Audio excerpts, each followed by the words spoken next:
Hello, good morning all of you. Is my voice clear? Voice అందరికీ చాలా క్లియర్గా స్పష్టంగా వినిపిస్తుందా? వెల్కమ్ టు అవర్ నైపుణ్య initiative of KP's 21st Century IAS Academy in collaboration with District Education Department and Youth Affairs of Kurnool. ఇప్పుడు మనం ఈ నైపుణ్య అంటే ఏంటి అని తెలుసుకునే ముందు నేను హిస్టరీ క్లాస్ స్టార్ట్ చేసే ముందు కొన్ని స్కిల్స్ మనం అక్వైర్ చేయాల్సిన అవసరం ఉంది. నైపుణ్య అంటేనే స్కిల్స్, అంటే ఇంగ్లీష్లో మనం స్కిల్ అని ఎందుకు అంటున్నాం? మనము రోజువారీ కార్యక్రమాలను సాధారణ పద్ధతిలో కాకుండా కొంత స్మార్ట్గా, అంటే తేలికగా, అర్థవంతంగా, మరింత సులువుగా, తక్కువ సమయంలో ఎక్కువ ప్రొడక్టివిటీ ఉండేటట్టుగా మనం చేయగలిగితే ఒక పనిని, దానిని స్మార్ట్ వర్క్ అంటాం. అలాంటి స్మార్ట్ వర్క్ని ఎవరైతే అవలంబించగలుగుతారో, చేసే నైపుణ్యాన్ని పెంపొందించుకుంటారో వాళ్ళకే చాలా ఎగ్జామ్స్ క్లియర్ చేయడానికి అవకాశం ఏర్పడుతుంది. అంటే చాలా కాంపిటేటివ్ ఎగ్జామ్స్ని ఒక స్కిల్ ఓరియంటెడ్గా ప్రిపేర్ అయితేనే మనము క్లియర్ చేసే అవకాశం ఉంటుంది. దట్ ఈస్ కాల్డ్ నైపుణ్య, రైట్?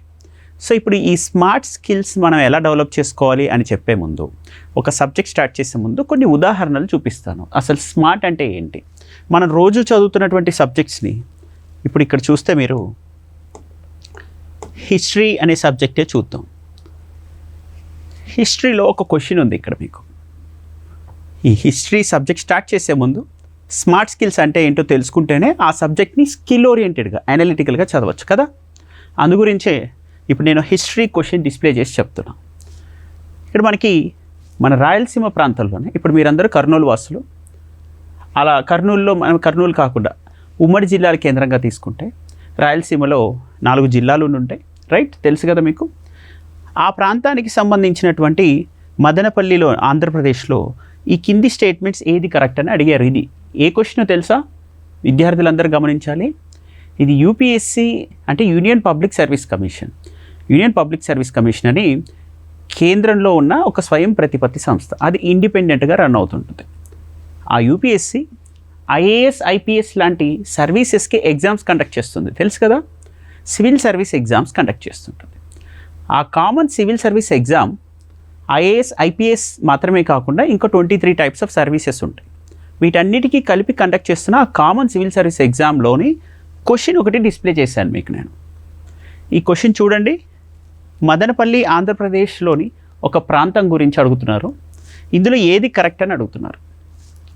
ఇది ఆన్సర్ మీరు ఎలా చేయొచ్చు? సాధారణంగా మనం అనుకుంటాం హిస్టరీ అంటే ఫ్యాక్ట్స్, ప్లేసెస్, పర్సనాలిటీస్, వీటిని బట్టి కొట్టడం అనుకుంటున్నాం. ఈ ఎగ్జామ్ అలాంటి ఆలోచన విధానాన్ని పెంపొందించదు. ఈ ఎగ్జామ్ నేను చెప్పాను కదా, స్మార్ట్గా అంటే మనకి ఎగ్జామ్ని ఎలా అర్థం చేసుకోవాలి, ఎలా విశ్లేషించాలి, అంటే how to assess and analyse, that is called analytical skills. ఈ అనలిటికల్ స్కిల్స్ తోటి ఈ ఆన్సర్స్ చేసే విధానం ఎలా ఉంటుంది. మనం ఫస్ట్ క్వశ్చన్ పేపర్ చూస్తే సబ్జెక్ట్ ఎలా చదవచ్చో అర్థమవుతుంది. ఇది ఒక స్కిల్. ఇప్పుడు నేను మీకు క్వశ్చన్ పేపర్ డిస్ప్లే చేయడం వల్ల ఈ సబ్జెక్ట్ ఎలా చదవచ్చో మీకు తెలుస్తుంది. చూడండి, ఇది టెక్స్ట్ బుక్. మనం డిస్కస్ చేయబోతున్న ఒక NCERT foundation, GK, general knowledge with NCERT foundation అంటున్నాం. ఈ జనరల్ నాలెడ్జ్కి సంబంధించిన ఈ టెక్స్ట్ బుక్స్ ఏవైతే మనం డిస్కస్ చేయబోతున్నామో అందులో ఉన్నటువంటి ఒక పిక్చర్ మీకు డిస్ప్లే చేశాను.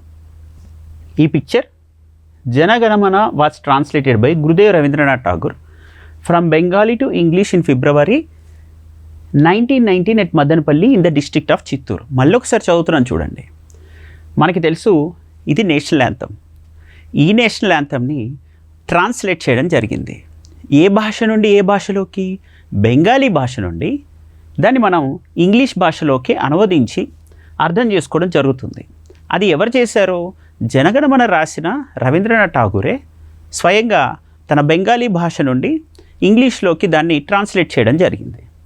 అది ఏ ప్లేస్లో? మదనపల్లిలో ఉన్న చిత్తూరులో 1919లో చేశారంట. సో అందు గురించి ఈ స్టేట్మెంట్ ఒక స్మాల్ నోట్ పాయింట్ ఏదైతే ఉందో ఇక్కడ ఎగ్జామినర్ ఇవ్వడం జరిగింది. Rabindranath Tagore translated the national anthem from Bengali to English here అని ఆప్షన్ సి కనిపిస్తుంది ఇక్కడ చూడండి. దీని ఉద్దేశం మళ్ళీ మీకు అర్థమై ఉండొచ్చు. ఒక క్వశ్చన్ పేపర్ని మనం 100 పుస్తకాలు చదవడం కన్నా ఒక బుక్లో ఎక్కడి నుంచి పిక్ చేసి క్వశ్చన్స్ ఇస్తున్నారో అని అర్థం చేసుకోవడం important. That is called assess logical assessment, logical guess, analysis అంటే విశ్లేషించడం, దీన్ని ఫస్ట్ సపరేట్గా చూసి తర్వాత కలిపి ఆలోచించగలగడం, అది విశ్లేషణ అంటాం, అనలిటికల్ స్కిల్.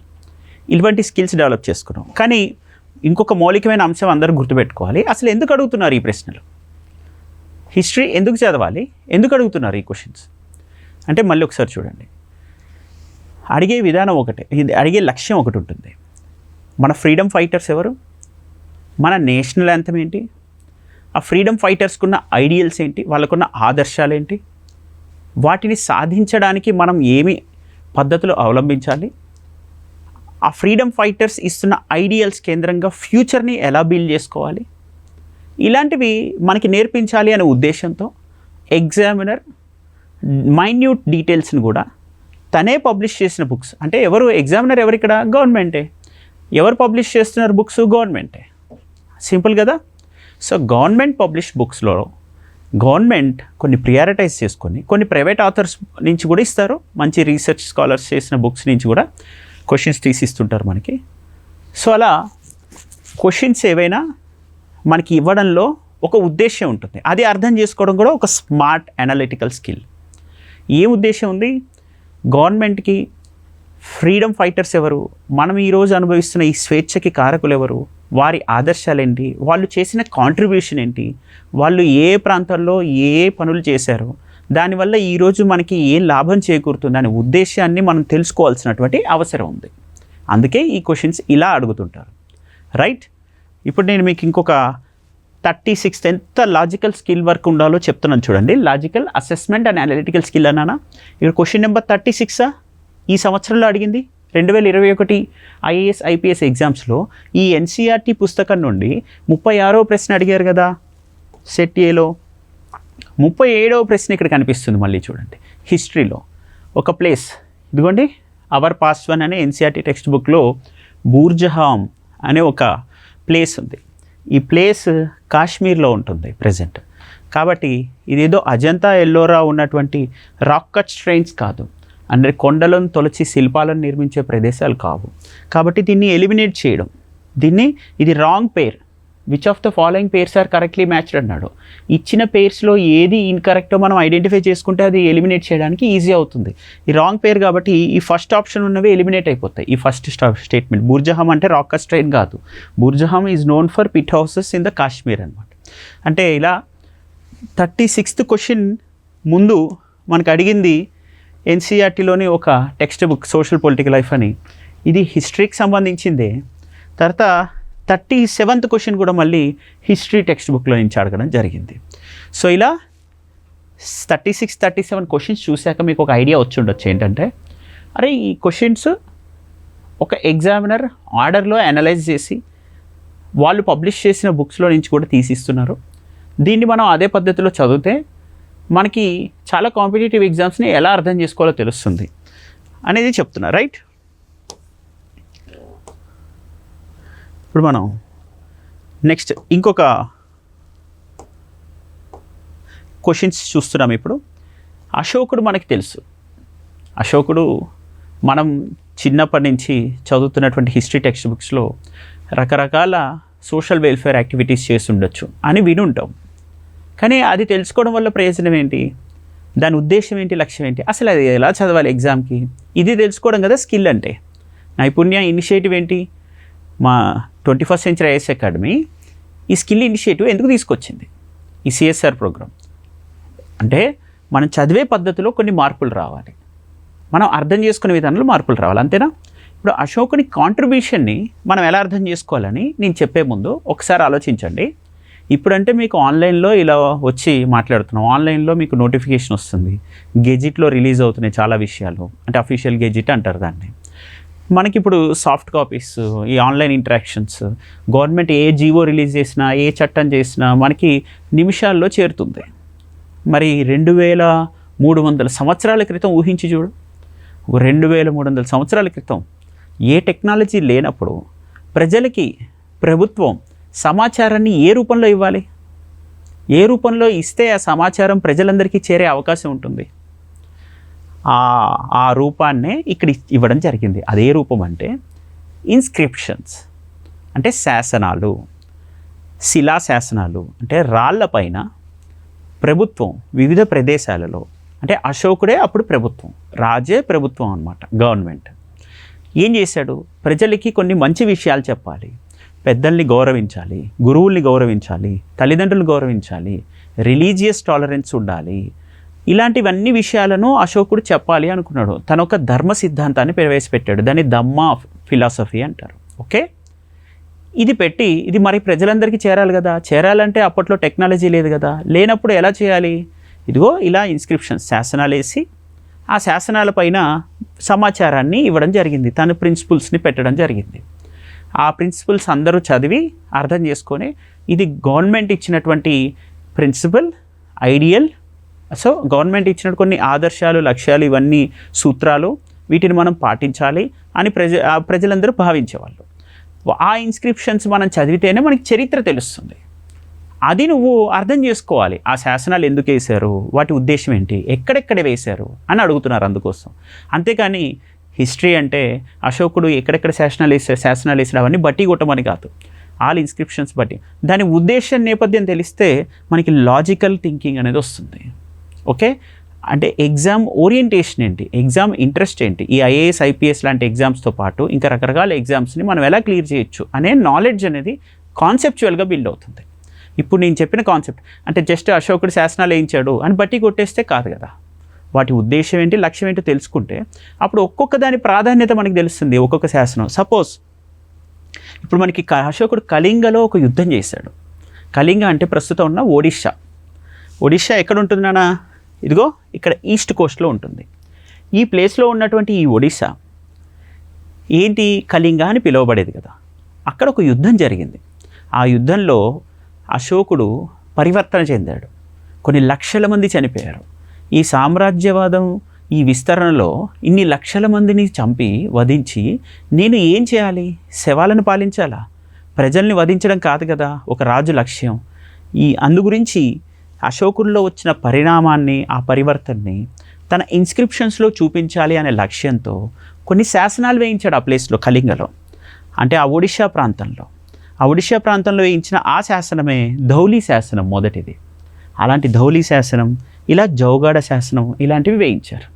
ఇలా శాసనాలు మనకి వేయిస్తేనే ఈరోజు ఆ ఇన్ఫర్మేషన్ మనకి తెలుస్తుంది. చూడండి, రైట్, ఇదిగోండి ఎక్కడెక్కడ ఏ శాసనాలు ఉన్నాయి, లొకేషన్స్ ఏంటి.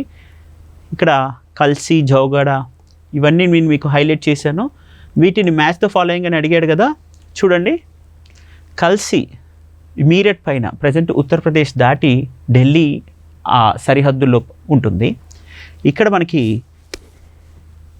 ధౌలి, జౌగడ అనేవి కనిపిస్తున్నాయి, చూసారా? ధౌలి, జౌగడ ప్రజెంట్ ఒడిషా ప్రాంతంలో ఉన్నాయి. అలానే ఇక్కడ ఎర్రగుడి మన రాయలసీమ ప్రాంతంలో ఉంది. అది ఎర్రగుడి, రైట్. అంటే ఎర్రగుడి, ధౌలి, జౌగడ, కల్సి లొకేషన్స్ చూసుకున్నారు కదా.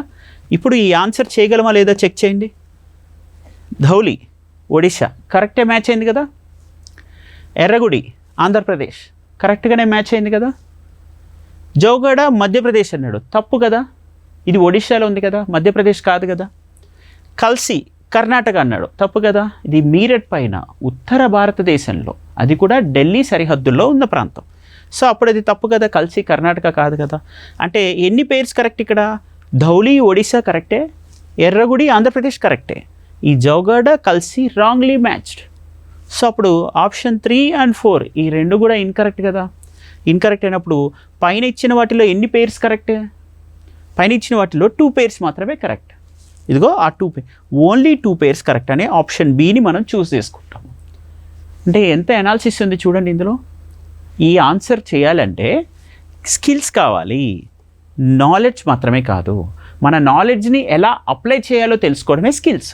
సింపుల్గా చెప్పాలంటే మన జ్ఞానాన్ని, అంటే మనకి అశోకుడు ఉండేవాడు తెలియడం జ్ఞానం, అతని శాసనాలు వేయించడం తెలియడం కొంత జ్ఞానం. కానీ ఆ జ్ఞానాన్ని మరింత విజ్డమ్గా మార్చుకోవాలి. అంటే ఎలా? ఆ నాలెడ్జ్ని ఎలా అప్లై చేయాలో తెలుసుకోగలగాలి. ఆ అప్లికేషనే మనం స్కిల్ అంటాము, రైట్. ఇప్పుడు మనం హిస్టరీ మాస్టర్ క్లాస్ ఫౌండేషన్కి వెళ్ళే ముందు కొన్ని టెక్నిక్స్, అసలు హిస్టరీ ఎలా చదవాలి, ఎగ్జామ్స్కి ఎలా ఉపయోగపడుతుంది, అనలిటికల్ స్కిల్స్ ఎలా పెంచుకోవాలి అని నేను డిస్కస్ చేయడం జరిగింది. దిస్ ఈజ్ వాట్ అంటే స్కిల్ అంటే ఏంటో ఇంట్రడ్యూస్ చేశాను మీకు. ఆ పద్ధతిలో ఇప్పుడు మనం హిస్టరీ చదవబోతున్నాం. చూడండి, మనం రోజు చదువుతున్నటువంటి పద్ధతికి ఇప్పుడు నేను చెప్పిన పద్ధతికి డిఫరెన్స్ కనిపిస్తుందా లేదా? అర్థమవుతుంది కదా. చాలా మీరు కామెంట్ సెక్షన్లో ఏవైతే డౌట్స్ రేస్ చేస్తారో క్లాస్ అయిన తర్వాత నేను దాన్ని అడ్రస్ చేస్తాను. ఒక 1 అవర్ పాటు చాలా శ్రద్ధగా మినిమం 4G స్పీడ్ ఉన్న మొబైల్ కరెక్ట్ నెట్వర్క్ ఉన్నటువంటి ప్లేస్లో కూర్చొని వినండి. ఇయర్ ఫోన్స్ అయితే ఇయర్ ఫోన్స్ కూడా పెట్టుకోండి. ఈ టెక్నాలజీ ద్వారా వస్తున్నటువంటి ఈ జ్ఞానాన్ని సద్వినియోగం చేసుకోండి. మొబైల్ని వైస్గా యూటిలైజ్ చేసుకోవడం ఇక్కడే స్టార్ట్ అవుతుంది. ఇప్పుడు మనకు చూద్దాం, ఇక్కడ హిస్టరీ గురించి మనం డిస్కస్ చేయబోతున్నాం కదా. అది ఎలా చేయబోతున్నాం కూడా చెప్పానా. అసలు హిస్టరీ ఎందుకు చదవాలి, హిస్టరీ అంటే ఏంటి, ఇది కాన్సెప్చువల్ అండర్స్టాండింగ్, ఇది స్కిల్ అంటాం మనం. హిస్టరీ ఎందుకు చదవాలి? పాస్ట్ ఎప్పుడు నువ్వు చదవకపోతే అంటే నీకు గడిచిన కాలాన్ని నువ్వు ఎప్పుడు అర్థం చేసుకోలేకపోతావో అప్పుడు నీకు భవిష్యత్తు ఉండదు. ఎందుకు ఉండదు అంటే గడిచిన కాలం నీకు నీ పరిణామ క్రమాన్ని, నీ సివిలైజేషనల్ ఎవల్యూషన్ అంటే నీ నాగరికత ఎలా పరిణామం చెందుతూ వెళ్ళింది, గతంలో నువ్వు ఎవరు, ఇప్పుడు ఎలా ఉన్నావు, నీ ఐడెంటిటీ ఏంటో చెబుతుంది, నీ అస్తిత్వం చెబుతుంది, నీ ఉనికి చెబుతుంది. నీ ఐడెంటిటీ తెలుసుకున్న మరుక్షణం నీకు భవిష్యత్ కార్యాచరణని ఇస్తుంది. అంటే నేను పలానా భవిష్యత్తులో నేను ఇలా ఉండాలనుకుంటున్నా అనే ఒక ఐడెంటిటీ ఇస్తుంది. ఇప్పుడు భారతదేశమే చూసుకుందాం. అసలు భారతదేశాన్ని ఎందుకు పిలుస్తున్నాం? భరతుడు అనే పాలకుడి పేరు మీద వచ్చింది. పురాణాలలో కూడా మనం విని ఉంటాము. సరే, అది పక్కన పెడితే ఇండియా అనే పేరు ఎందుకు వచ్చింది? ఇండస్ అనే మనకి సింధు అనే నది పరివాహక ప్రాంతం ఇప్పుడు ప్రజెంట్ ఇండస్ వాటర్ ట్రీటీని మనం ఉపసంహరించుకుంటున్నాం అని ప్రభుత్వం కూడా చెబుతుంది కదా, కేంద్ర ప్రభుత్వం. పాకిస్తాన్కి భారతదేశానికి మధ్యలో ప్రవహిస్తున్నటువంటి ఈ నది ఇండస్ నదిని గతంలో గ్రీకులు ఇండస్ అని అంటే సింధుని ఇండస్ అని పిలవడం జరిగింది. దానివల్ల మనల్ని ఆ ఇండియా అని పేరుగా మార్చి పలకడం జరుగుతుంది. అలానే భారత్, ఇండియా అనే పేర్లే కాకుండా మనకి కొన్ని నేమ్స్ అంటే మనం వింటుంటాం మనం హిందుస్థాన్ అని. ఈ సింధ్నే హింద్గా పిలవడం జరిగింది అరబ్బులు. గ్రీకులేమో ఇండస్ అని, ఇలా అరబ్బులేమో ఇలా హింద్ అని ఇలా పిలుస్తున్నప్పుడు మనకి ఈ నేమ్స్ అనేవి వచ్చాయన్నమాట. హిందుస్థాన్, ఇండస్ ఇలాంటి నేమ్స్ రావడం జరిగింది. రైట్. సో అంటే మన పేరు మనకి ఇలా ఎందుకు వచ్చింది అని తెలియాలంటే మనకున్నటువంటి నది, అక్కడ ఉన్నటువంటి సహజ వనరులు, ఆ సహజ వనరుల కేంద్రంగా జరిగిన ఆర్థిక అభివృద్ధి, ఇది మనకొక ఐడెంటిటీని ఇచ్చింది, మనకొక గుర్తింపునిచ్చింది. ఈ గుర్తింపు వల్ల మనకు ఒక నాగరికత ఉంది అని తెలిసింది. ఆ నాగరికత కేంద్రంగానే మనకి ప్రపంచంలో ఒక స్థానం లభించింది. ఈ స్థానం మనకి నాయకత్వం వైపు అడుగేయించే అవకాశం కూడా ఉంటుంది భవిష్యత్తులో. పాస్ట్ తెలియడం వల్లే కదా భవిష్యత్తులో మన స్థానం ఎలా ఉంటుందో అని ఇప్పుడు అర్థమవుతుంది మనకి. అంటే ఏదైనా ఎగ్జామ్ని మనం అర్థం చేసుకోవాలంటే ఆ ఎగ్జామ్కి సంబంధించి ఒక సబ్జెక్ట్ అసలు ఎందుకు చదవాలి, దాని ఉద్దేశ్యం ఏంటి, నేపథ్యం ఏంటి అని తెలుసుకోవడమే ఇందులోని లక్ష్యం. అర్థమైందా? సో అందుకే హిస్టరీ గురించి చెప్తున్నారు చూడండి. It is an unending dialogue between the present and the past. ఇది ఎప్పటికీ మనము ఎండ్ అయిపోయింది అని చెప్పడానికి రాదు. ఇక్కడ ఇది చదవడంతో అయిపోయిందని చెప్పడానికి రాదు. It is a continuous understanding, evolution, మనిషి పరిణామక్రమం. మానవ సమాజంలో పాస్ట్ నుంచి ప్రెజెంట్ అండ్ ప్రెజెంట్ నుంచి ఫ్యూచర్కి ఎలా జరుగుతుందో తెలుసుకోవడమే అనమాట. We can only understand the present in the light of the past, right? Why we need to study the history అని నేను చెప్పాను ఇందాక. మన పాస్ట్ అర్థం చేసుకోవాలంటే మనకి హిస్టరీ అవసరం. To understand our past we need to definitely analyse the history. చిన్న విషయం ఇక్కడ ఏంటంటే మనకి డిజిటల్ బోర్డ్ కనబడకపోయినా నేను దాన్ని ఎక్స్ప్లెయిన్ చేయగలుగుతాను, నో ప్రాబ్లం. మన క్లాస్ అసలు ఆపడానికి వీల్లేదు. రైట్. ఇప్పుడు మనం చిన్న కరెంట్ ఇష్యూ ఉంది, no problem, with in 5 minutes it will come. ఇప్పుడు మన పాస్ట్ని అర్థం చేసుకో. Why should we need to study the history? ఈ టెక్స్ట్ బుక్ PDF ఏదైతే మేము తయారు చేసిన మెటీరియల్ ఉందో ఆ PDF మీకు వాట్సాప్ రూపంలో షేర్ చేయడం జరుగుతుంది, లేదా మీ యూట్యూబ్ కమ్యూనిటీస్లో ఎక్కడైనా పెడతారు వాళ్ళు. ఓకే. సో ఇప్పుడు నేను చెప్తున్న విషయం, ఫస్ట్ టాపిక్ నేనేం చెప్తున్నాను, why should we study the history. The first point, to understand our past. మన గడిచిన కాలాన్ని అర్థం చేసుకోవడానికి హిస్టరీ చదువుతాము. నేను ఇందాక చెప్పాను అశోకుడి ఎగ్జాంపుల్. అశోకుడు వేయించిన శాసనాలు మనం ఎందుకు చదవాలి? అండర్స్టాండ్ ద పాస్ట్ అంటే మనకి గతంలో ఏ రకమైనటువంటి ఫిలాసఫీస్ ఉన్నాయి. అశోకుడి ధమ్మ ఫిలాసఫీ అనేది ఉంది, అదొకటి అర్థమైంది. అసలు ఆ ఫిలాసఫీ ఎందుకు వచ్చింది, దాని ప్రయోజనం ఏంటి, దీనివల్ల సమాజంలో నైతిక విలువలు పెరుగుతాయి. ఆ నైతిక విలువలు పెంపొందించడానికి ఈ శాసనాలు ప్రజలందరికీ చేరడానికి ఒక అఫీషియల్ గెజిట్ లాగా రిలీజ్ చేయడం జరిగింది అని మనకు ఒక ఒక అవగాహన వచ్చింది. దీనివల్ల ఈ పాస్ట్ అర్థం చేసుకోవడం వల్ల మనకి నెక్స్ట్ చేకూరిన ప్రయోజనం ఏంటి? కల్చరల్ ఐడెంటిటీ, అంటే మనకు ఒక సాంస్కృతిక ఉనికి అనేది ఏర్పడుతుంది. మన స్థానం ఏంటి, మనము ఎలా పరిణామక్రమం చెందాము అని మన పట్ల మనకి స్పష్టమైన అవగాహన వస్తుంది. To study your self, to understand your self is history. అర్థమైందా? ఇలా ఇంకొక అత్యంత కీలకమైనది మూడవది ఫ్యూచర్ ప్రాస్పెక్ట్స్, అంటే భవిష్యత్ కార్యాచరణ ఎలా ఉండాలి, భవిష్యత్ అవకాశాలు ఎలా ఉండాలి అని నిర్ధారించుకోవాలంటే మనకి గడిచిన కాలం, మనం ఏంటి ప్రస్తుతం అని మన ఉనికి, ఈ రెండూ తెలియాల్సిన అవసరం ఉంది. అందు గురించి హిస్టరీ తెలియడం వల్ల మన ఐడెంటిటీ, మన పాస్ట్ అండ్ మన ఫ్యూచర్ ప్రాస్పెక్ట్స్ ఇవన్నిటి పట్ల స్పష్టమైన అవగాహన వస్తుంది. రైట్? ఇది హిస్టరీ లక్ష్యం. ఎందుకు చదవాలంటే ఇందుకోసం చదవాలి. మరి హిస్టరీలో ఏ అంశాలు ఉంటాయి? చాలా కీలకంగా గుర్తుపెట్టుకోవాల్సినవి, హిస్టరీలో 2 మేజర్ కంపోనెంట్స్ ఉంటాయి, 2 major aspects. The first aspect is హిస్టరీలో సోషల్ అండ్ పొలిటికల్ ఆస్పెక్ట్స్ ఉంటాయి. అంటే సామాజిక రాజకీయ పరిణామ క్రమాన్ని అర్థం చేసుకోవడం హిస్టరీలో మొదటి భాగం. అంటే మన సమాజం ఎలా ఉంది, కుటుంబ వ్యవస్థ ఎలా ఉంది, స్త్రీ స్థానం ఎలా ఉంది, పొజిషన్ ఆఫ్ ఉమెన్, అలానే రాజులు ఎవరు, రాజ్యాలు ఏంటి, ఏ రాజ్యాలు ఏ సమయంలో వచ్చాయి, that is called political history.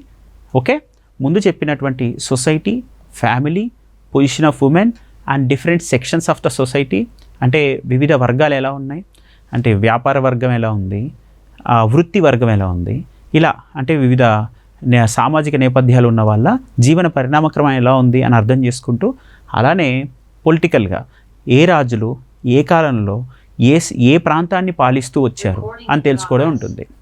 Okay, ఇలా సోషల్ అండ్ పొలిటికల్ హిస్టరీ ఉంటుంది. సోషల్ పొలిటికల్ హిస్టరీ అయిన తర్వాత నెక్స్ట్ ఏం జరుగుతుంది మళ్ళీ గమనించాలి మనం. ఆర్ట్ అండ్ కల్చర్ అంటాము. అంటే హిస్టరీలో 2 పార్ట్స్లో మొదటిది socio political history, second part art forms, literature and architecture. దాన్ని ఆర్ట్ అండ్ కల్చర్ అంటారు. రైట్? ఇప్పుడు ఆర్ట్ అండ్ కల్చర్ని మనం ఎలా అర్థం చేసుకుంటున్నాం?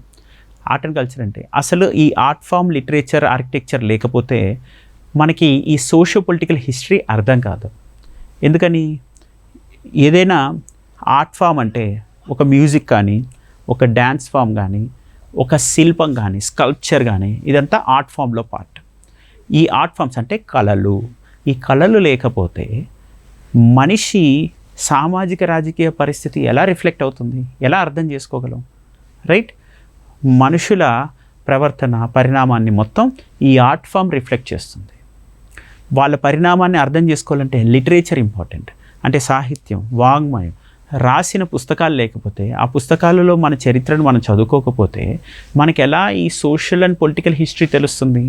కాబట్టి ఆర్ట్, లిటరేచర్ అండ్ ఆర్కిటెక్చర్, అంటే వివిధ కట్టడాలు, నిర్మాణాలు, ఆర్కిటెక్చర్, ఇవి మనకి తెలియకపోతే మనం ఎలా అర్థం చేసుకుంటాం మన చరిత్రకారులు ఎంత గొప్ప ఔన్నత్యాన్ని కలిగి ఉన్నారు నిర్మాణాలలో, కట్టడాలలో, వాళ్ళకు ఉన్నటువంటి ఇంజనీరింగ్ మార్వెల్ ఏంటి, ఆ civil engineering techniques and technology knowledge ఎలా ఉంది, దాంతో మనకున్న సివిలైజేషనల్ అడ్వాన్స్మెంట్ ఏంటో తెలుస్తుంది. సో ఇప్పుడు ఆర్ట్, లిటరేచర్, ఆర్కిటెక్చర్ వల్ల సోషల్ పొలిటికల్ హిస్టరీ తెలుస్తుంది. సో చరిత్రని మనం 2 రకాలుగా అర్థం చేసుకుంటున్నాం. రైట్? చరిత్రలో మనకి సోషియో పొలిటికల్ హిస్టరీ ఉంటుంది.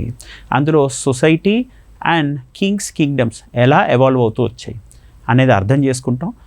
దాని రిఫ్లెక్షన్ మనకి ఎందులో కనిపిస్తుంది అంటే ఈ సొసైటీ పొలిటికల్ హిస్టరీ ఎవల్యూషను ఈ ఆర్ట్ ఫామ్స్, లిటరేచర్, ఆర్కిటెక్చర్లో కనిపిస్తుంటుంది.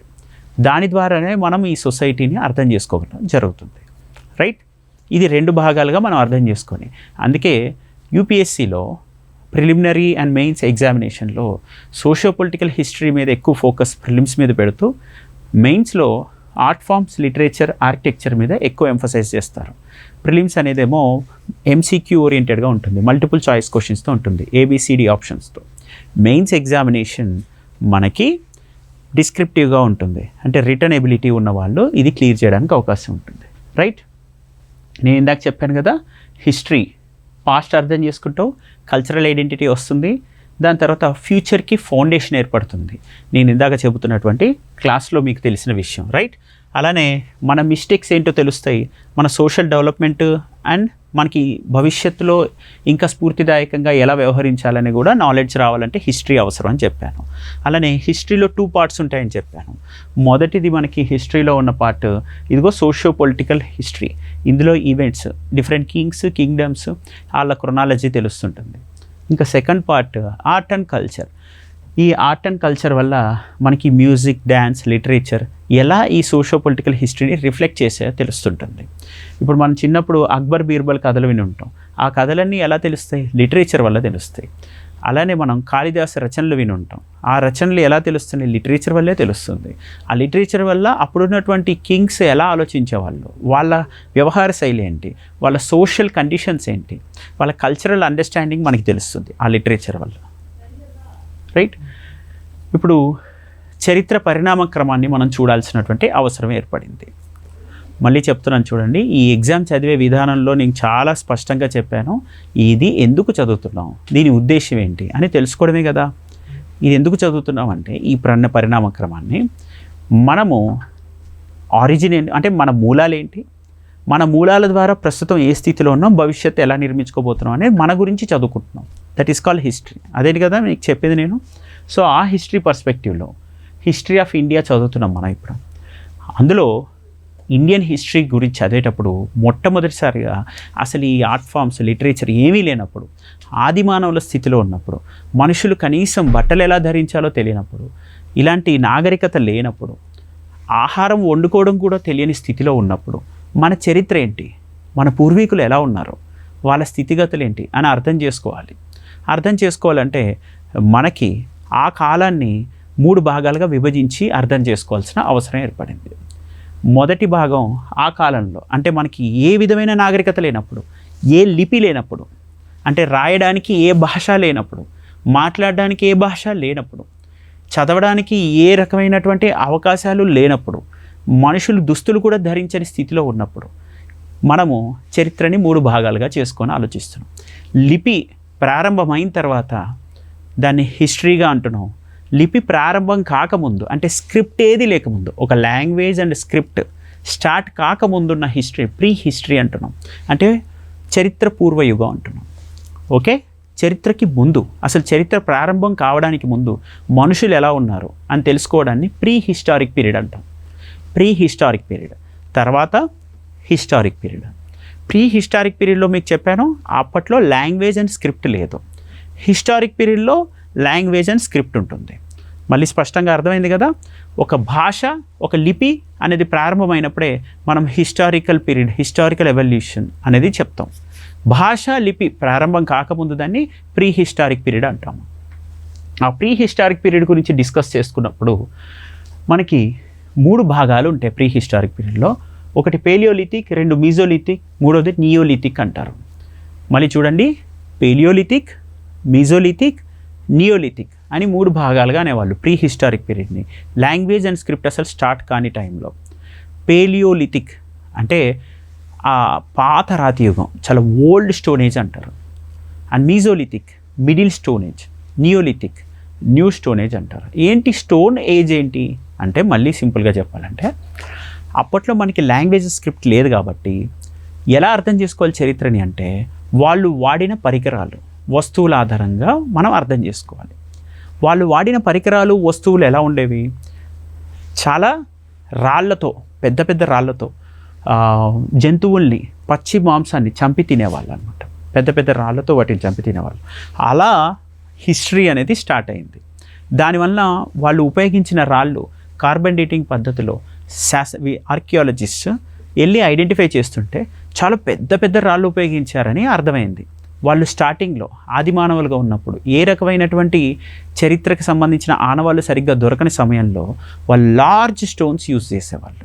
ఓకే, అలా యూజ్ చేస్తున్న టైంలో పైగా వాళ్ళకి ఏ విధమైనటువంటి రిఫైన్మెంట్ లేదు.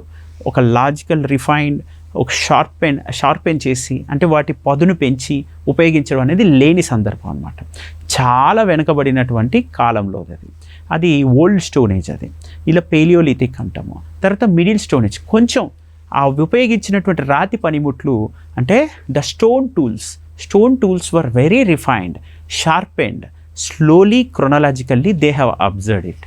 అంటే ఎలా గడుస్తున్న కాలంలో క్రమక్రమంగా వాళ్ళు ఈ స్టోన్ టూల్స్ ఎలా చాలా రిఫైన్ చేస్తూ షార్పెన్ చేస్తూ వచ్చారంటే వాళ్ళ మానసిక వికాసం అలా జరిగింది. There psychological civilisational evolution could be understood by analysing the stone tools which they have used. Okay, the stone tools which were very large in size during Paleolithic times and sharpened slowly by the time of Neolithic. From Paleolithic, Meso and Neolithic. ఇది ఎలా అర్థం చేసుకుంటున్నాం మనం? పాతరాతి యుగం, మధ్యరాతి యుగం, నవీన శిలాయుగం ఇలా అంటారు తెలుగులో. Okay, old stone age, middle stone age and new stone age ఇలా జరిగింది. సో ఇప్పుడు మనం అర్థం చేసుకుంటుంటే హిస్టరీని, ప్రీ హిస్టరీలో వాడినటువంటి టూల్స్ ఆధారంగా మనం అంచనా వేసి చెప్తున్నాము. ఆ స్టోన్ టూల్స్ దాదాపు 10,000 BC వరకు. ఇప్పుడు మనం BC AD అని చెప్పాలంటే కూడా ఇంకొంచెం అర్థం చేసుకోవాలి మీరు బేసిక్ కాన్సెప్ట్. ఇప్పుడు మనం 2025 ADలో ఉన్నాం, 2025 సంవత్సరం. AD అంటే in the era of Christ అని, AD ఎన్నో డొమినో అని అర్థం. ఎన్నో డొమినో అంటే ఏంటి? In the era of Christ అంటే క్రీస్తు ప్రయాణిస్తున్న కాలం అన్నట్టు. దానికి ముందు 2025 ఇయర్స్ బ్యాక్, ప్రజెంట్ మనం 2025 కదా, 2025 సంవత్సరాలకు ముందు దాన్ని బిఫోర్ క్రైస్ట్ అంటారు, అంటే క్రీస్తుకు పూర్వం అంటారు. ఓకే, 2025 సంవత్సరాలకి పూర్వం బిఫోర్ క్రైస్ట్ అనేది ఉండే అని మనం పిలుస్తున్నప్పుడు దానికి ఇంకొక 10,000 ఇయర్స్ వెనక్కి వెళ్తే అంటే 10,000 BC వరకు పేలియోలిథిక్ ఉంది, right? So Palaeolithic up to 10,000 BC. తర్వాత Mesolithic 10,000 to 8,000 BC, neolithic 8,000 to 4,000 BC. ఇందులో చిన్న చిన్న మార్పులు కూడా వచ్చాయి. ఇప్పుడు పేలియోలిథిక్ టైంలో లార్జ్ స్టోన్ టూల్స్ వాడారు, పచ్చి మాంసం తినేవాళ్ళు. అంటే దాని తర్వాత ఏం జరిగింది? మీజోలిథిక్కి కొంచెం క్యాటిల్ రేరింగ్ స్టార్ట్ చేశారు. అంటే పశువుల్ని తీసుకొచ్చి వాటిని పెంచుకొని వాటి నుంచి వస్తున్నటువంటి ఉత్పత్తుల్ని ఉపయోగించుకోవడం, అంటే పాలు, పెరుగు లాంటివి, రైట్? పశు సంవర్ధన పెరిగిందనమాట మీజోలిథిక్ టైంలో. So that is called cattle rearing. Next ఏం జరిగింది మీజోలిథిక్ తర్వాత? Neolithic times.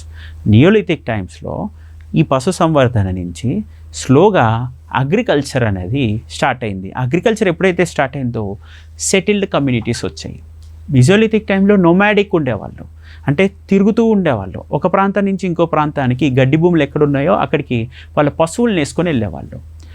అలా పశువుల్ని వేసుకొని వెళ్ళే పరిస్థితిలో ఒక దగ్గర స్థిరంగా ఉండేవాళ్ళు కాదు మీజోలిథిక్ వరకు. క్రమేణా ఏం జరిగింది? నియోలిథిక్ వచ్చేసరికి ఈ పశువుల్ని పెంపకం మాత్రమే కాకుండా ఒక దగ్గర స్థిరంగా ఉండి అగ్రికల్చర్ చేయడం స్టార్ట్ అయింది, సెటిల్డ్ కమ్యూనిటీస్. ఇప్పుడు మీకు బేసిక్ ఫీచర్స్ అర్థమై ఉంటాయి. Palaeolithic which was totally uncivilized. They used large stone tools. They did not rear animals. యానిమల్స్ని వాళ్ళు ఎప్పుడూ పెంచలేదు పేలియోలిథిక్ టైంలో. మీజోలిథిక్ టైంలో, మిడిల్ స్టోన్ ఏజ్లో stone tools were little sharpened and they started rearing animals. Second stage that is mesolithic. And third stage that is neolithic. Neolithic time అంటే క్రమేణా 4,000 BCకి వచ్చేసరికి they started settled and also they started agriculture. Settled communities were emerged and started agriculture and apart from rearing the animals. ఇది basics అనమాట. ఈ basics తెలుసుకుంటే okay, మన చరిత్రలో చూస్తే పేలియోలిథిక్లో అసలు ఏమీ లేవు, జస్ట్ పచ్చి మాంసం తిన్నారు, పెద్ద స్టోన్ టూల్స్ వాడారు. మీజోలిథిక్ వచ్చేసరికి అలా పాస్చరల్ కమ్యూనిటీ వచ్చింది. అండ్ పాస్చరల్ కమ్యూనిటీ అంటే ఏంటి? గడ్డి భూముల్లో చుట్టూ తిరుగుతూ అక్కడ పశువుల్ని మేపుతూ జీవించడం అనేది స్టార్ట్ అయింది, కానీ ఒక దగ్గర స్థిరంగా ఉండేవాళ్ళు కాదు. క్రమేణా మీజోలిథిక్ దాటాక నియోలిథిక్ వచ్చేసరికి నియోలిథిక్లో వాళ్ళు అగ్రికల్చరల్ సెటిల్డ్ కమ్యూనిటీ స్టార్ట్ అయిపోయినాయి. ఇలాంటి ప్రజెంట్ సివిలైజేషన్కి కావాల్సినటువంటి పునాది అక్కడ కనిపిస్తుంది నియోలిథిక్ టైంలో. నియోలిథిక్ అయిన తర్వాత అప్పుడు స్టోన్ టూల్స్ కూడా కాదు, ఇంకా స్టోన్ టూల్స్ని దాటి మెటాలిక్ టూల్స్ యూజ్ చేయడం అనేది కూడా స్టార్ట్ అయింది.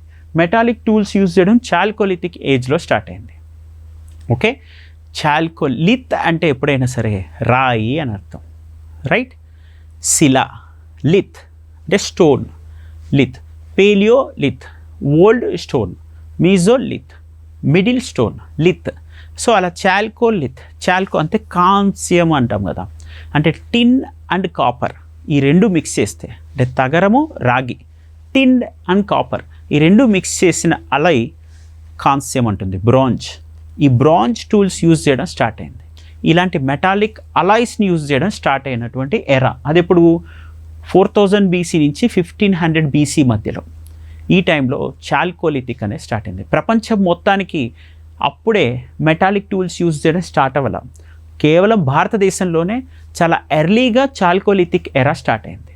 అంటే బ్రాంజ్ టూల్స్ యూజ్ చేయడం, కాంస్య పరికరాలు వాడడం అనేది ప్రారంభమైంది.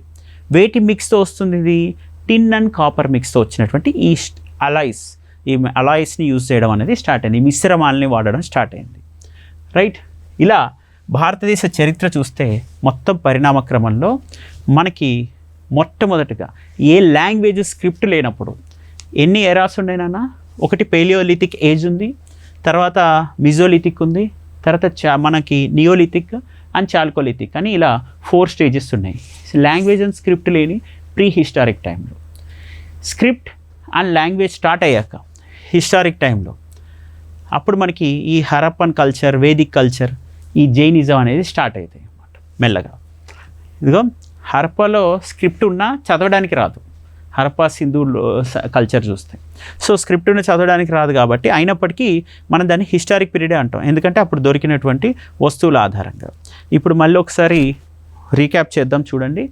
ప్రీ హిస్టరీ అన్నాం. ఈ హిస్టరీలో స్టోన్ ఏజ్ ఉంది, స్టోన్ ఏజ్లో ఇది ఓల్డ్ స్టోన్ ఏజ్, ఇది మిడిల్ స్టోన్ ఏజ్, ఇది న్యూ స్టోన్ ఏజ్.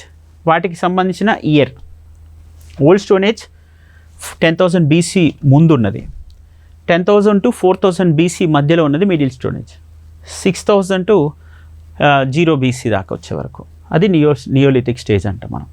సో ఇంకోటి చూద్దాం మనం ఇక్కడ ఐరన్ ఏజ్. ఐరన్ ఏజ్ అంటే ఏముంది మనకి? స్లోగా చాల్కోలిత్ కూడా దాటి క్రమేణా ఐరన్ టూల్స్ యూజ్ చేసే స్టాండర్డ్ కూడా పెరిగిందనమాట. ఓకే, అంటే 1500 బీసీ దాటిన తర్వాత అండ్ 600 బీసీకి వచ్చేసరికి మనం ఐరన్ టూల్స్ కూడా యూజ్ చేయడం స్టార్ట్ అయింది. అంటే అసలు first only stone tools use చేసాం, తర్వాత టిన్ అండ్ కాపర్ మిక్స్ చేసిన బ్రాంజ్ టూల్స్ యూజ్ చేసాం చాల్కోలిథిక్ ఎరా. అది దాటిన తర్వాత ఐరన్ టూల్స్ యూజ్ చేసాం. మనం ప్లాస్ ఉంటాయి కదా, దున్నడానికి ఉపయోగించే నాగళ్ళు, ఆ నాగళ్ళు స్టార్టింగ్లో మనకి స్టోన్ టూల్స్గా ఉండేవి. అండ్ తర్వాత ఎలా ఉండేవి టూల్స్? ఆ నాగళ్ళు వుడెన్ ప్లాస్ ఉండేవి. వుడెన్ ప్లాస్ నుంచి క్రమేణా ఈ బ్రాంజ్ టూల్స్ వచ్చాయి. ఈ బ్రాంజ్ దాని నుంచి ఐరన్ ప్లాస్ కూడా వచ్చాయి. ఎప్పుడైతే ఐరన్ ప్లా వచ్చిందో, ఐరన్ని అంటే ఇనుముని నాగలిగా వాడడం స్టార్ట్ అయిందో అప్పుడు అగ్రికల్చర్ గ్రోత్ చాలా ఎక్స్పోనెన్షియల్గా వచ్చింది. పెద్ద పెద్ద కింగ్డమ్స్ ఎమర్జ్ అయ్యాయి అదే టైంలో. అందుకే క్రమేణా ఆ షోడశ మహాజనపదాలు అంటారు నాన్న అవి.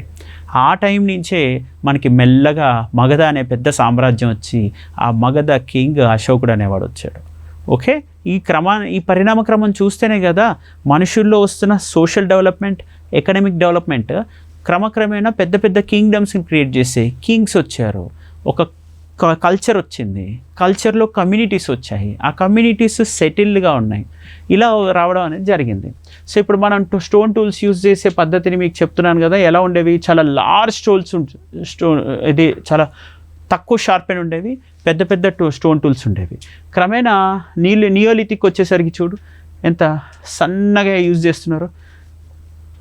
ఇదిగో ఇలా షార్ప్గా కత్తుల్లాగా మారినవన్నీ. ఓకే, షార్పెన్ చేసినటువంటి నైఫ్స్ లాగా ఈ స్టోన్ టూల్స్ యూజ్ చేశారు. ఇలా మనకి అర్థమవుతుంది.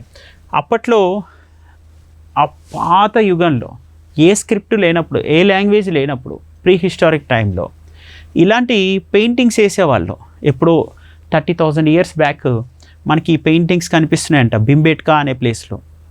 ఇలా మనుషులు ఒకరికొకరు తప్పిపోకుండా చేతులు పట్టుకొని వెళ్ళేవాళ్ళు. ఇదిగో ఇలా గుర్రాల మీద వెళ్తూ ఏం చేసేవాళ్ళు, హంటింగ్ చేసేవాళ్ళు, వేటాడేవాళ్ళు. వాటికి సంబంధించినటువంటి ఈ పెయింటింగ్స్ వల్ల మనకి తెలుస్తుంది. అప్పట్లో మనకి చరిత్ర స్క్రిప్ట్ లేదు కదా, భాష లేదు, లిపి లేదు. మరి ఎలా అర్థం చేసుకుంటాం అంటే ఇలాంటి కేవ్స్ అంటే గుహలు, ఆ గుహల్లో వాళ్ళు వాల్స్ ఉంటాయి కదా, ఆ గోడల మీద చెక్కినటువంటి ఈ శిల్పాల వల్ల మనకి తెలిసేది. ఇప్పుడు చాలా ఓల్డెస్ట్ కేవ్ పెయింటింగ్ మనకు కనిపిస్తుంది భీంబేట్కా అనే ప్రాంతంలో కనిపిస్తుంది. రైట్, భీంబేట్కా మధ్యప్రదేశ్లో ఉంటుందన్న. మధ్యప్రదేశ్లోని ఈ ప్రాంతంలో భీంబేట్కా ఉంటుంది. ఈ భీంబేట్కా యునెస్కో వరల్డ్ హెరిటేజ్ సైట్గా గుర్తింపు పొందింది. యూపీఎస్సీలో గతంలో దీనిపైన ప్రశ్నలు వచ్చాయి. ఇలాంటి చాలా కాంపిటేటివ్ ఎగ్జామ్స్లో దీని గురించి అడగడం జరిగింది. ఆ తర్వాత క్రమేణా మనకు కొన్ని విషయాలు ఏం తెలుస్తున్నాయంటే ఈ ఐరన్ చాల్కోలిథిక్ ఇవన్నీ మనం నియోలిథిక్ దాటిన తర్వాత ఈ చాల్కోలిథిక్ టైంలో ఒకసారి చూస్తే కొన్ని సివిలైజేషన్స్ ఎమర్జ్ అయ్యాయి ప్రపంచవ్యాప్తంగా. సివిలైజేషన్స్ అంటే ఏం లేదు, కమ్యూనిటీస్ ఒక దగ్గర స్థిరపడి అగ్రికల్చర్ చేస్తూ వర్తక వ్యాపారాలు నిర్వహించడం. The trade and commerce apart from agricultural productivity and settled communities and cattle rearing was also emerged. Okay, animal rearing ఇవన్నీ కలిపితే మనం ఒక సివిలైజేషన్ అంటాము, ఆ నాగరికత అని అంటాం అన్నమాట. ఆ నాగరికతలు ఎక్కడెక్కడ ప్రారంభమయ్యాయి ప్రపంచంలో అని చూస్తే మొదటగా నాగరికత మనకి మెసొపటోమియాలో కనిపిస్తుంది. ప్రస్తుతం ఉన్నటువంటి టైగ్రిస్ యూఫ్రటీస్ రివర్స్ ఉంటారు నాన్న, ప్రతి నది పక్కనే ఇటువంటి కల్చర్ అనేది వస్తుంది. ఎప్పుడైనా సరే సివిలైజేషన్ రావాలంటే అక్కడ నదులు ఉండాలి, వాటర్ రీసోర్సెస్ ఉండాలి. ఇప్పుడు ఉన్నటువంటి ప్రజెంట్ ఇరాన్, ఇరాక్ ఈ ప్రాంతాలు ఉన్నాయి చూసారా మీరు, ఆ ప్రాంతాల్లోనే ఈ సివిలైజేషన్ అనేది కనిపిస్తుంది అనమాట. ఆ తర్వాత మీకు ఇక్కడ ఈజిప్ట్ కనిపిస్తుంది, నైల్, ఇది ఆఫ్రికాలో ఉంది, నైల్ రివర్ పక్కన ఉంది. నైల్ రివర్ ఇక్కడేమో టైగ్రిస్ యూఫ్రటీస్ రివర్స్ పక్కన, ఇదేమో నైల్ రివర్ పక్కన. లార్జెస్ట్ రివర్ అని వింటారా, అమెజాన్లో మనకేముంది, అమెజాన్లో ఇప్పుడు లార్జెస్ట్ రివర్ ఉంటుంది. ఇక్కడ నైల్ ఏంటిది, లాంగెస్ట్, చాలా పొడుగ్గా ఉంటుంది ఆ రివర్, నది. అంత పొడవైన నది, ప్రపంచంలోనే అత్యంత పొడవైన నది ఉన్నటువంటి ప్రదేశం పక్కన, ఆ నది పక్కన మనకి ఏంటిది, ఈజిప్ట్ సివిలైజేషన్ స్టార్ట్ అయిందంట. ఎప్పుడు స్టార్ట్ అయింది ఇది, 3000 BCలో స్టార్ట్ అయింది, 3000 years బ్యాక్. ఆ తర్వాత మనకి ఇండస్ సరస్వతి సివిలైజేషన్ కనిపిస్తుంది. ఇండస్ సరస్వతి సివిలైజేషన్ ఇదిగో 2000 BCలో కనిపిస్తుంది, మనదే ఇండస్ సరస్వతి సివిలైజేషన్. 2000 BC అంటే ఈ 2025 సంవత్సరాలకి ముందు ఇంకొక 2000 సంవత్సరాలు వెనక్కి వెళ్ళాలి. ప్రస్తుతం ఈ 2025తో పోలిస్తే సుమారు 4000 సంవత్సరాల క్రితం, 4000 సంవత్సరాల క్రితం మనకి ఈ ఇండస్ సివిలైజేషన్ స్టార్ట్ అయింది. సివిలైజేషన్ అంటే ఏం చెప్పాను నేను అక్కడ, trade, commerce, agriculture, pastoral communities all staying together as a settled community. Right, అంటే అగ్రికల్చర్ ఉంది, వ్యాపారం ఉంది, ఒక పొలిటికల్ సిస్టమ్ ఉంది, ఒక కల్చర్ ఉంది, వాళ్ళందరి మధ్య కమ్యూనికేషన్ ఉంది. ఇవన్నీ ఉంటే దాన్ని సివిలైజేషన్ అంటాము. అటువంటి సివిలైజేషనల్ సొసైటీస్ ఎమర్జ్ అయ్యాయి. ప్రజెంట్ మనం సివిలైజ్డ్ వరల్డ్లో ఉన్నాము. In a civilised world one should be very polite, right, one should be very cordial, gentlemen oriented approach ఉంటుంది. అంటే మనుషులు ఒకరితో ఒకరు ఒప్పందాలు చేసుకుంటారు, మనుషులు ఒకళ్ళని చంపి ఇంకొకరు తినడం అనేది ఉండదు. అలానే ఒకళ్ళ వస్తువులు ఇంకొకరు లాక్కోవడం జరగదు, బార్బారిక్గా ఉండదు, అంటే అనాగరికంగా ఉండదు.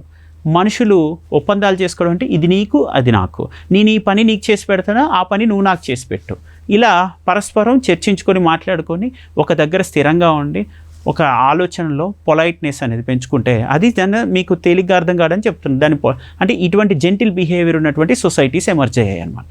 వాటిని సివిలైజేషనల్ సొసైటీస్ అంటారు. ఓకే, సో ఇప్పుడు మనకి ఇదిగో ఇలా బిగినింగ్ ఆఫ్ ఈ సొసైటీస్ చూస్తే క్రమేణా అప్పుడున్నటువంటి కాంటెంపరీ సివిలైజేషన్స్లో first Mesopotamia, second Egypt, third Indus valley civilisation అంటారు, ఐవీసీ.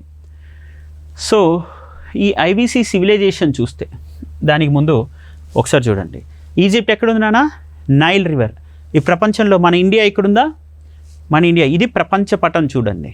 ఈ ప్రపంచ పటంలో ఇండియాకి ఇక్కడ చూడండి టైగ్రిస్ యూఫ్రటీస్ వ్యాలీ ఉన్న ప్లేస్లో మీరు చూస్తున్నారు కదా, ఇరాన్ దగ్గర ఇక్కడ ఉందా లేదా, ఇరాన్ దగ్గర, ఈ ఇరాన్ దగ్గర ఇదిగో చూడు ఈ ఇరాక్ ఇక్కడంతా కూడా ఇదంతా పెనిన్సులా, అరేబియన్ పెనిన్సులా అంటారు. ఇక్కడే కువైట్, సౌదీ అరేబియా, ఖతార్ ఇవన్నీ ఉంటాయి. ఇప్పుడు ఈ భారతదేశం నుంచి ఇలా వచ్చినప్పుడు ఈ ప్రాంతంలో ఏవి సివిలైజేషన్ ఉంది?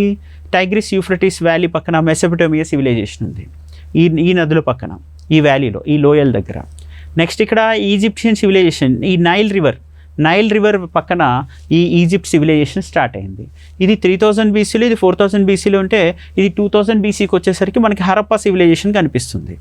ఓకే, హరప్పా అంటే హరప్పా ఈజ్ ఎ ప్లేస్ అనమాట, ఒక ప్రదేశం. అదే ప్రజెంట్ మన భారతదేశాన్ని నార్త్ వెస్ట్ ఇండియాకి అలానే పాకిస్తాన్ సరిహద్దులో ఉన్నటువంటిది అనమాట. అంటే అక్కడ సింధు నది ప్రవహిస్తూ ఉంటుంది. ఆ సరిహద్దుల్లోనే ఈ సివిలైజేషన్ అనేది ఎమర్జ్ అయిందనమాట. ఇంకా అలానే చైనాలో కూడా హువాంగ్ హో వ్యాలీ దగ్గర సివిలైజేషన్ స్టార్ట్ అయింది. హువాంగ్ హో అనేది రివర్ నేమ్. ఆ రివర్ అంటే ఆ నదీ పరివాహక ప్రాంతంలో ఈ చైనీస్ సివిలైజేషన్ కూడా స్టార్ట్ అయింది. రైట్, ఇది ఇలా Indus valley civilisation, Egyptian civilisation, Mesopotamian and Chinese civilisations అనేవి ఇలా టేబులర్ ఫార్మాట్లో ఉంది. ఈ PDF మీకు మెటీరియల్ మీకు షేర్ చేయడం జరుగుతుంది. మీరు ఇలా చదువుకుంటే చాలా తేలిగ్గా అర్థమైపోతుంది. అక్కడ సిటీస్ ఏంటి, అక్కడ ఏం ఫీచర్స్ ఉన్నాయి, వాళ్ళ టైం పీరియడ్ ఏంటి, వాటి లొకేషన్ ఏంటి, అది ఎలాగో మ్యాప్లో కూడా మీకు చూపించడం జరిగింది. ఇలా అక్కడ గవర్నమెంట్ ఎలా ఉంది, రిలీజియన్ ఏంటి, ఆర్కిటెక్చర్ ఏంటి, చాలా తేలిగ్గా అర్థమవుతుంది అన్న. చదివితే చూస్తే అర్థమైపోతుంది ఆ ఫీచర్స్ ఎలా ఉన్నాయి ఏంటనేది. ఇంకా మనకున్న గొప్పతనం ఏంటో కూడా మీరు తెలుసుకోవాలి. మనం 4000 సంవత్సరాల క్రితమే పెద్ద పెద్ద స్విమ్మింగ్ పూల్స్ కట్టుకున్నారు అక్కడ సెటిల్ కమ్యూనిటీస్. ఇప్పుడు గేటెడ్ కమ్యూనిటీస్ ఉంటాయి కదా మనకి, ఆ గేటెడ్ కమ్యూనిటీస్ ఎలా అయితే కాలనీస్ ఎస్టాబ్లిష్ అయ్యాయో అలాంటి కాలనీస్ కట్టుకున్నారు అక్కడ ఇండస్ వ్యాలీ టైంలో. ఆ కాలనీస్ అలానే డ్రైనేజ్ సిస్టమ్ ఉంది కదా, ఇప్పుడు మనం ఎలా అయితే పైప్స్ వేసి ఒక సిస్టమిక్ డ్రైనేజ్ సిస్టమ్స్ని పెట్టుకుంటున్నామో అలా వాళ్ళు కొన్ని చిన్న చిన్న కాలువలతోటి ఒక డ్రైనేజ్ సిస్టమ్ని బిల్డ్ చేసుకొని వాళ్ళు కాలనీస్ని ఎస్టాబ్లిష్ చేసుకున్నారు అనమాట. అలానే వాళ్ళు ఫారెన్ ట్రేడ్, ఇప్పుడు మనం ఫారెన్ ట్రేడ్ చేస్తున్నాం కదా, ఆ ఫారెన్ ట్రేడ్ అప్పుడే వాళ్ళు మెసొపొటేమియాతో, ఈజిప్ట్తో చేసేవాళ్ళు. ఆ ఫారెన్ ట్రేడ్కి మనం ఇప్పుడు కరెన్సీ ఎక్స్చేంజ్ పెట్టుకున్నాం, అమెరికాకి డాలర్ అని, మనకి రూపీ అనేది ఉంటుంది కదా, ఆ కరెన్సీస్ ఎలా అయితే ఉండేవో అలా ఈజిప్ట్ నైల్ వాళ్ళు, మన వాళ్ళు కూడా సీల్స్ అంటే ముద్రలు వేసినటువంటి కొన్ని సీల్స్ని తీసుకెళ్ళి అక్కడ ఇచ్చి వస్తువులు తెచ్చుకునేవాళ్ళు. అలాంటి సీల్స్ ఎక్స్చేంజ్, కరెన్సీ ఎక్స్చేంజ్ కూడా డెవలప్ చేసుకున్నారు అన్న వాళ్ళు. అంటే ఇండస్ వ్యాలీ టైంలో ఎంత అడ్వాన్స్మెంట్ ఉందో చూడొచ్చు మనం. కాలనీస్ ఉన్నాయి, డ్రైనేజ్ ప్యాటర్న్ ఉంది, గ్రిడ్ సిస్టమ్స్లో వాళ్ళు కాలనీస్ ఎస్టాబ్లిష్ చేసుకున్నారు, లార్జ్ స్విమ్మింగ్ పూల్స్ ఉన్నాయి, లార్జ్ గ్రానరీస్ ఉన్నాయి, ధాన్యాగారాలు ఉన్నాయి, ధాన్యం సేవ్ చేసుకోవడానికి, విపత్తు సమయంలో ఆ ధాన్యం ఉపయోగించుకోవాలి కదా, అలా పెద్ద పెద్ద ధాన్యాగారాలు ఉన్నాయి అలాంటివి. నెక్స్ట్ ఫారెన్ ట్రేడ్ ఉంది, ఇవన్నీ డెవలప్ చేసుకున్నారు. ఎప్పుడు 4000 years back. That is why it was advanced civilisation. పైగా ప్రపంచం మొత్తం ఇంకా అలాయిస్ అంటే మిశ్రమాలు వాడలే, అలాయిస్ అంటే మెటాలిక్ అలాయిస్ని యూజ్ చేయలేదు. మనమే ఫస్ట్ టైం అక్కడ టిన్ అండ్ కాపర్ ఈ రెండు మిక్స్ చేసినటువంటి బ్రాంజ్ టూల్స్ని యూజ్ చేయడం కూడా జరిగింది. పైగా కల్చర్ అనేది చాలా ఎన్రిచ్డ్ ఉండేది. ఇప్పుడు మనము ఒక నాట్యగత విగ్రహాన్ని కూడా మీరు చూడబోతున్నారు ఇక్కడ. ఒక డాన్సింగ్ గర్ల్ అనేది వాళ్ళు బ్రాంజ్ టూల్తో చేశారు. అలాంటి డాన్సింగ్ గర్ల్ కూడా మనకి కనిపిస్తుంది ఇండస్ వ్యాలీ టైంలో. ఇలాంటివన్నీ మన వాళ్ళు 4000 years బ్యాక్ డెవలప్ చేసుకున్నటువంటి సివిలైజేషన్ మీకు ఒక్కొక్కటి పిక్టోగ్రఫిక్గా చెప్తాను చూడండి. ఇప్పుడు టౌన్ ప్లానింగ్ అండ్ ఆర్కిటెక్చర్ అన్నారు ఇండస్ వ్యాలీ టైంలో. హరప్పా, మొహంజోదారో, ధోల్వీరా లాంటి ప్రాంతాల్లో మనకి ఈ గ్రిడ్ ప్యాటర్న్తో ఉన్న స్ట్రీట్స్ ఉన్నాయన్నమాట. దీర్ఘ చతురస్రాకారంలో మంచి కాలనీస్ స్పష్టంగా కట్టుకొని మధ్యలో రోడ్స్ పెట్టి left side right side houses పెట్టి 1 floor 2 floor హౌసెస్ ఇలా బిల్డ్ చేసుకొని చక్కగా ఒక గ్రిడ్ ప్యాటర్న్తో ఈ కాలనీస్ని ఎస్టాబ్లిష్ చేశారట 4000 years బ్యాక్. ఇది చూడు 4000 అంటే ఈ టౌన్ ప్లానింగ్ అనేది చూస్తే మనకి ఒక లార్జ్ రిజర్వాయర్ ధోల్వీరాలో ఉంది చూడు, రిజర్వాయర్. ఓకే, ఈ రిజర్వాయర్ సిస్టమ్స్ కానీ ఇక్కడ ఒకసారి చూడండి అన్న, మళ్ళీ ఇక్కడ ధోల్వీరాలో ఇలాంటి స్ట్రీట్ గ్రిడ్ ప్యాటర్న్తో ఉన్న, అంటే మధ్యలో రోడ్ ఉంది, రోడ్కి left side right side houses ఉన్నాయి. ఇంత చక్కటి సివిలైజేషనల్ సిస్టమ్ అనేది 4000 years బ్యాక్ మనకు కనిపిస్తుంది. నెక్స్ట్ ఇలా trade and economy, long distance trade. IVC engaged in long distance trade with whom? Mesopotamia, central Asia అప్పుడు మెసొపటోమియా మీకు చెప్పాను కదా, టైగ్రిస్ యూఫ్రటీస్ రివర్స్ ఉన్న ప్రాంతంలో అరేబియన్ పెనిన్సులా దగ్గర, అరేబియన్ పెనిన్సులా అంటే ఏమేమి కంట్రీస్ ఉన్నాయి, ప్రస్తుతం మనం దుబాయ్ వెళ్తున్నారు అంటున్నారు చూసారా, ఆ ప్లేస్ అక్కడే, అలాంటి ప్లేసెస్ అనమాట అక్కడ.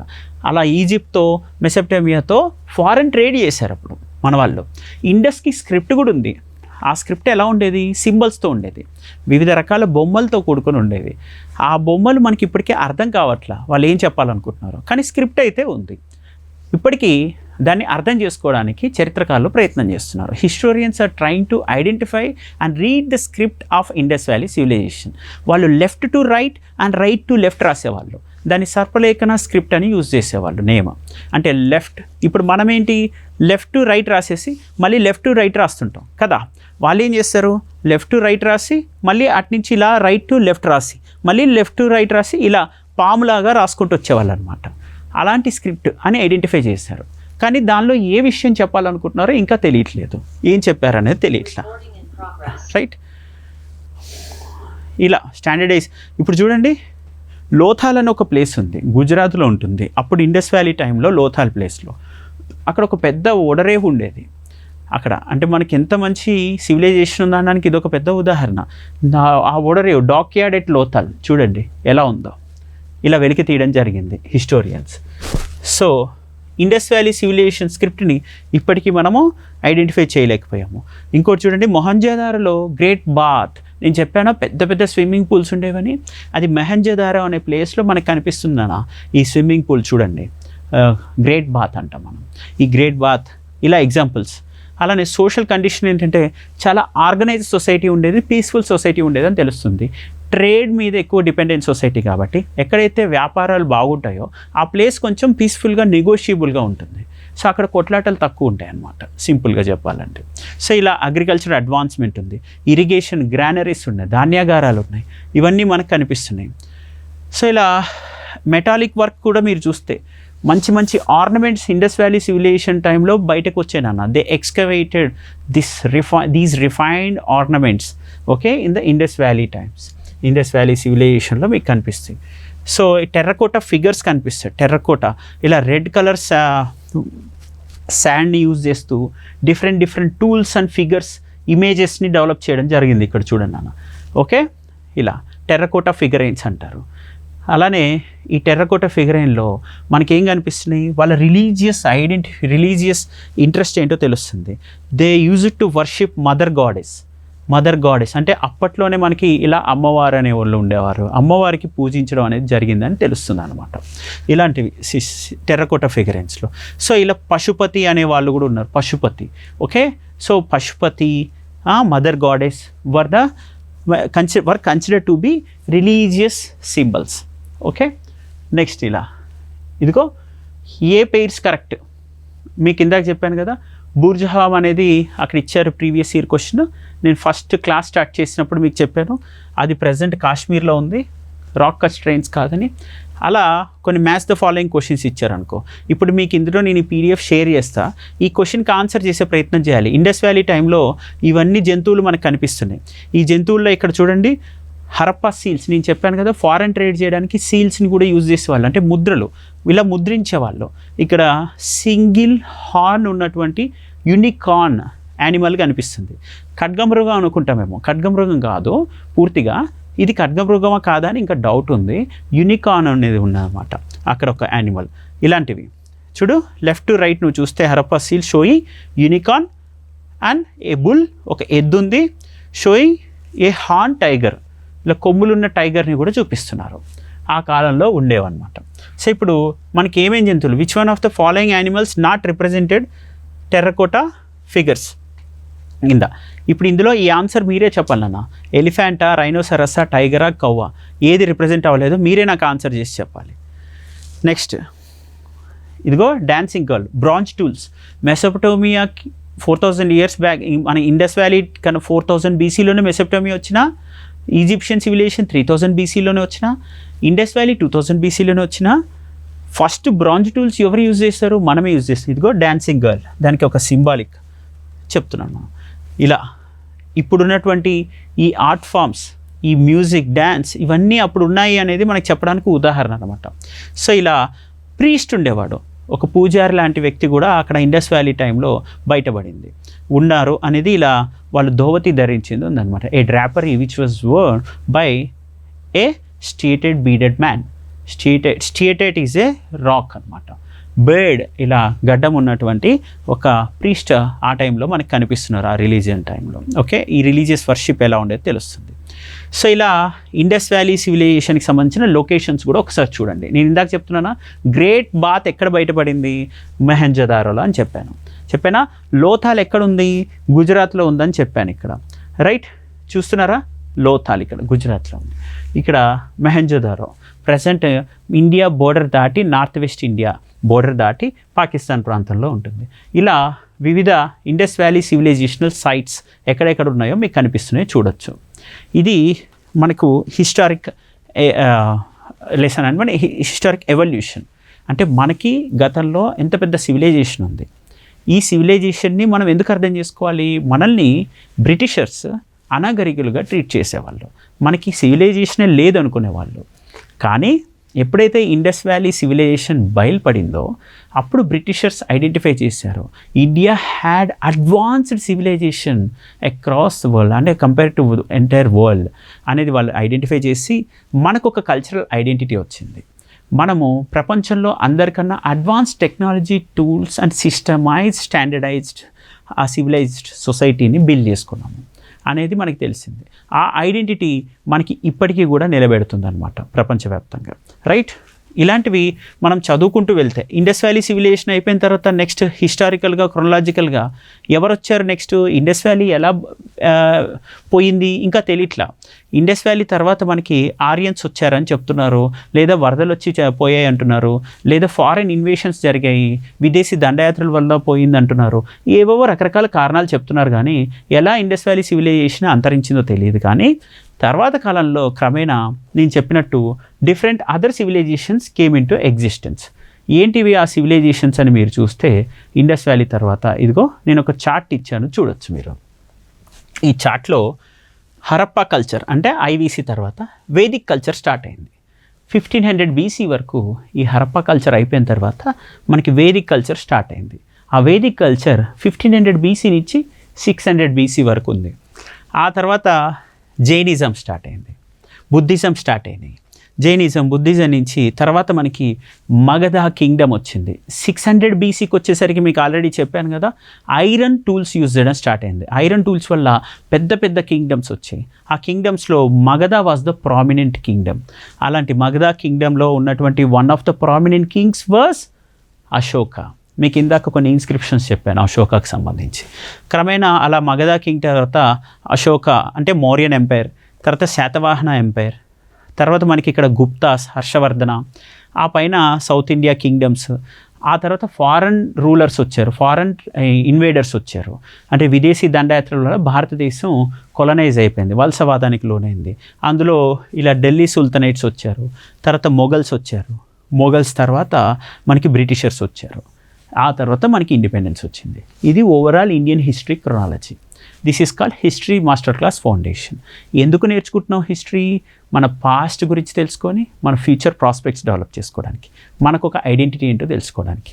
మన ఐడెంటిటీ తెలిసి మన ఫ్యూచర్ ప్రాస్పెక్ట్స్ తెలిసి మన మిస్టేక్స్ని రెక్టిఫై చేసుకొని సోషల్ అడ్వాన్స్మెంట్కి మనం ప్రయత్నించాలంటే ఈ హిస్టరీ చదవాలి. అందుగురించే హిస్టారికల్ కాంట్రిబ్యూషన్ని మనం అర్థం చేసుకోవాలని సిలబస్లో చాలా సబ్జెక్ట్స్, చాలా కాంపిటేటివ్ ఎగ్జామ్స్కి ఈ సిలబస్ని కంపల్సరీ పెడుతున్నారు. Right, all the very best. ఏదైనా డౌట్ ఉంటే ఒక 10 minutesలో మనం డౌట్స్ క్లియర్ చేసుకునే ప్రయత్నం చేద్దాము. ఈ మొత్తం వీడియో మీకు యూట్యూబ్లో ఉంటుంది. యూట్యూబ్లో ఉన్న ఈ టోటల్ వీడియోని మీరు మళ్ళీ ఎన్నిసార్లైనా చూడొచ్చు. సో ఇంటర్నెట్ స్పీడ్ ఎక్కువ ఉండేలా చూసుకోవాలి. కావాలంటే ఈ వీడియోని మళ్ళీ మీకు ఎడిట్ చేసి మీ యూట్యూబ్కి అప్లోడ్ చేస్తారు. ఇదే వీడియోని మీరు చూడాలనుకుంటే మా కృష్ణ ప్రదీప్స్ 21st Century ఛానల్లో కూడా చూడొచ్చు. పి కృష్ణ ప్రదీప్ ఛానల్ ఉంటుంది, దానిలో దీన్ని ఎడిట్ చేసి మీకు అప్లోడ్ చేస్తారు, మీరు చూడొచ్చు. If you have any doubt you can contact our help desk, no problem. Okay, all the very best. Thank you.